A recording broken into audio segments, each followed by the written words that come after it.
Good morning. It's wonderful to be here this morning. And as Rumi said, to welcome whatever comes in because each person has been sent as a guide from beyond. Powerful stuff. The topic today is God Comes Through the Wound, W-O-U-N-D, and I really didn't care for that title. All week my mind kept saying, God comes through the womb. But it's so funny because I sent my little paragraph to Lori and she titled it, God Comes Through the Wood, W-O-U-L-D. So there was a little resistance to that topic this morning. Well, but what it means is that often there's a greater awareness and a closer connection to God with Spirit when we've been wounded, when we feel like we've been wounded. And often it's the frustration and the confusion and the sense of brokenness that breaks through and lets some light into our life. And so when we reconnect with spirituality, it's what often drives people through the doors here. When they do feel wounded, they reconnect with spirituality, with that sense of spirit inside, and they're looking for inner peace. And there's 3 points today on this pathway of understanding that move us from that feeling of being wounded into the place of oneness with God's love. Because woundedness is not a destination. It isn't. It's an energy that envelops us and sometimes hits us in the face and sometimes slugs us in the stomach, and it feels really awful when we feel wounded. But we're all humans, and we have bodies, and we have feelings. And often those get hurt. But if we hang with those feelings enough and know that there's a greater awareness, light starts to shine through. So either we wallow in the darkness or we decide to move through woundedness into a new level of awareness because we know truly what we resist persists. In the science of mind, without exception, we all believe that we have been working and are continuing to work with the law, and that it's always for our highest good, always, no matter how it looks on the outside or feels on the inside. But if we can honor that goodness, we will open that light up. We will let that light shine through in a greater way. Because from God's eyes, it's all pure harmony. The universe is all in pure harmony. And we might see chaos, but we learn here to trust the universe. We learn to trust. So we move from being broken and wounded to being broken open. Breaking open to this greater realization, to me, it's like standing in a summer breeze on a nice summer day in the warm summer breeze, and it just feels like a massage on the body. Or sitting by the ocean and really deeply listening to the waves. It creates a spaciousness, doesn't it? Hey, I know you've experienced that. It creates a spaciousness that allows more light into our being. The poet Rumi said, "The wound is the place where light enters you. Our brokenness is the place where God's love comes through and can penetrate our emotions." That's the key. Penetrate our emotions. In case you didn't know, this is one of the gifts of using a licensed practitioner. They can help you look at those emotions and penetrate them and look for that greater good, help you break open, help the light of spirit to shine through. For the past 9 years, I've been corresponding with a prisoner, Michael Nichols, who's in a Missouri prison for life because he committed murder. He found my name in one of our publications, one of our spiritual publications, and he wrote to me 9 years ago and he said, "There's something about this science of mind that I want to learn more about. Can you help me?" So we've been corresponding ever since. He's even taken many of my classes through correspondence. In fact, recently I got his answers to some questions in the Essential Ernest Holmes. And it's so fun because he has evolved from a deep, deep level of brokenness, morbidity, actually. His first letters were so morbid. I had to think about continuing to write, but I knew there was goodness in there somewhere. And now he's at a level of enlightenment that blows my mind. I read these letters to Paul and we go, wow, am I even there? It's amazing. So here's a letter I got last week, part of it. Dear Reverend Mary, it's always very formal. Since I've been applying the Science of Mind teachings, I realize I haven't had a physical confrontation with a guard in a few years. I'm amazed. Because there was a time that when I felt offended, I would nurture my rancor in silence, and dissembling guise conceal my enmity. He has great use of language. Until the opportunity presented itself for revenge. Now, this is a big guy. Can you imagine being a guard, having that kind of energy waiting around to exact its revenge? And he writes, but now, offense doesn't register anymore like it did. I admit that in this realm in which I dwell, life can sometimes be very difficult, with physical and mental pain and oppression and shattered dreams. All of these things can engulf one if we allow it, which it did at one time with him. But with time and effort, calmness of mind have become one of my gemstones of wisdom. I've become calm in the measure that I understand myself as a thought-evolved being. Wow, I don't know where I got that. I am a thought-evolved being. Isn't that true? But for him to realize that. And even though there are many things that happen here that I don't agree with, I have ceased to fuss and fume and worry, and I remain poised, steadfast, and serene. Those who are serene live a life that dwells in the ocean of truth beneath the waves, beyond the reach of the tempest, in the eternal calm. Take that home with you. Those who are serene live a life that dwells in the ocean of truth beneath the waves, beyond the reach of the tempest, in the eternal calm. Now there's one person who's been broken open. The next step in recovering from a wound is reconciliation, and it's reconciliation with our emotions. That's the interesting thing. Because for me, it seems like the past few years there's a virus going around society, a virus that's, you're to blame.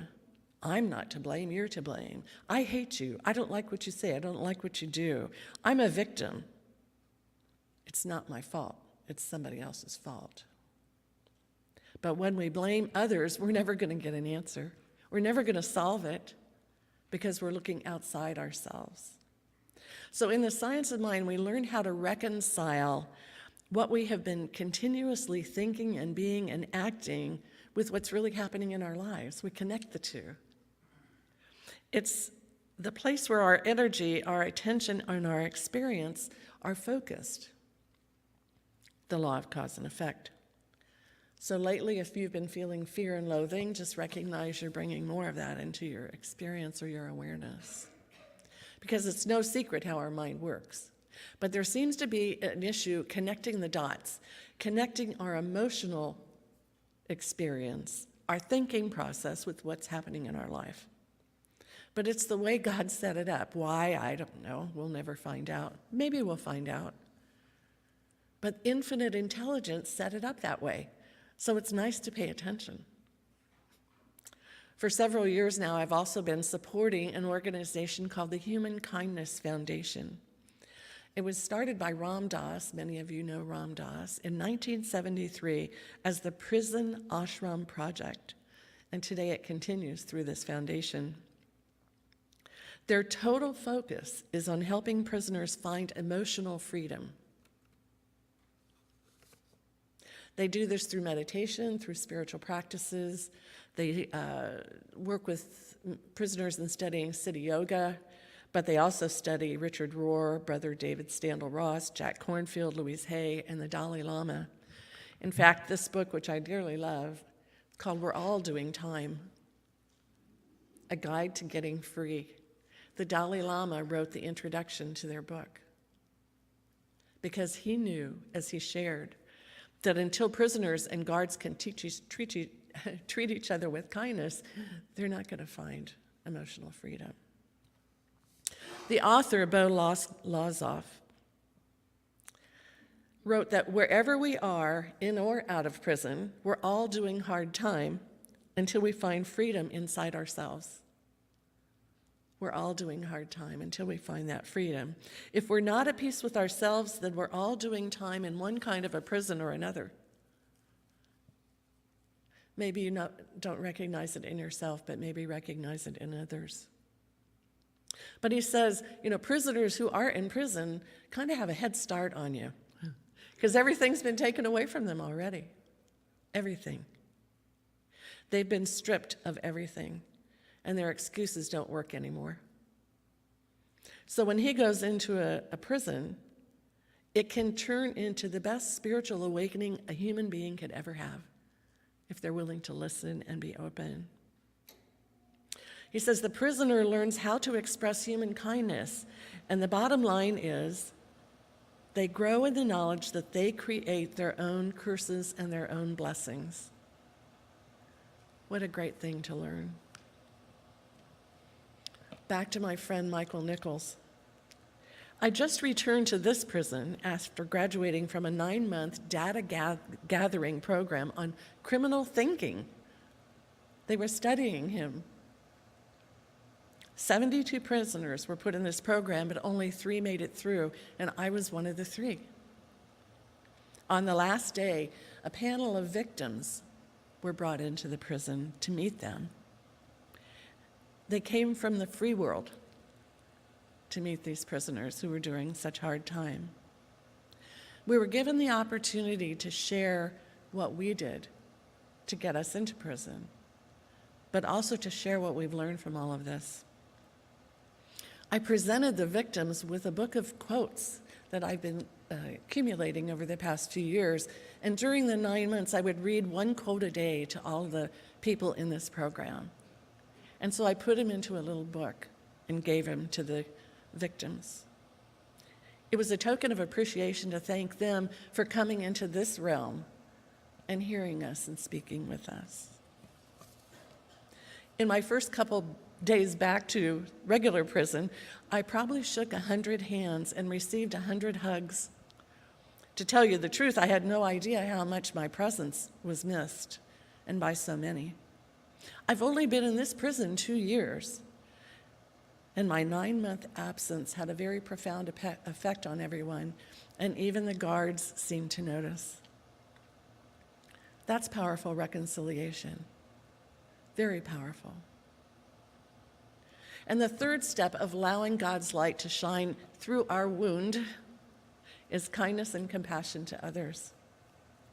In the book We're All Doing Time, Bo describes how we're all connected with the power of karma. This must be a new thing to hear when you're in prison. He writes, anything we think or do which creates a feeling of separateness causes more negative karma because we're going against the truth, against the natural flow of reality. Working with negative karma is simply a process of undoing our own ignorance in order to get back into the flow with nature. He gave an example. Let's say I seriously and intentionally made fun of someone who was crippled. The only way I could do this is if I felt separation from them. So at some time in the future, my karma might be to become crippled, or to marry someone, or someone would birth someone crippled, but not as punishment, simply to allow me to open my heart to someone who's crippled, to open my heart, to allow me to undo the separateness that I created in the first place. What an awareness. My friend Michael, I've learned that if I continue to accept those limited thoughts that I have recycled numerous times, I would never activate greater ideas in my brain to receive more information than what I already had. Now every time that I accept a thought that is greater than my standard, the greater thought offers itself as a carrier to expand my reasoning from that point. The greater thought offers itself as a carrier to expand my reasoning about that point. Isn't that fascinating that he sees it that way? He writes, "Knowledge has been my greatest treasure since all else has been taken from me. But with knowledge, I can create, I can build kingdoms, I can see unlimited vistas. Knowledge urges me to expand and see a broader reality and identity. I came down from the boundaries of a limited way of thinking into a more unlimited expanse, and I've become invigorated with simplicity. And in that simplicity, I have found peace of mind and the joy of life." I don't know what else I can tell you about letting light through the wound or womb or wood. It can't be any more beautifully said than from my friend Michael and from the Human Kindness Foundation. Remember that a wound is not a destination. It's a place of opportunity. It's a pathway to a higher level of awareness. We can experience the light of love and reconciliation and kindness, and if we put that to work in our lives, we won't see wounds anymore. We'll see the perfection and the goodness of the universe. And if that's what you're looking for, it's here. That teaching, that realization, that awareness, it's here. And if that's what you're looking for, I invite you to join in it today. So let's close with a prayer.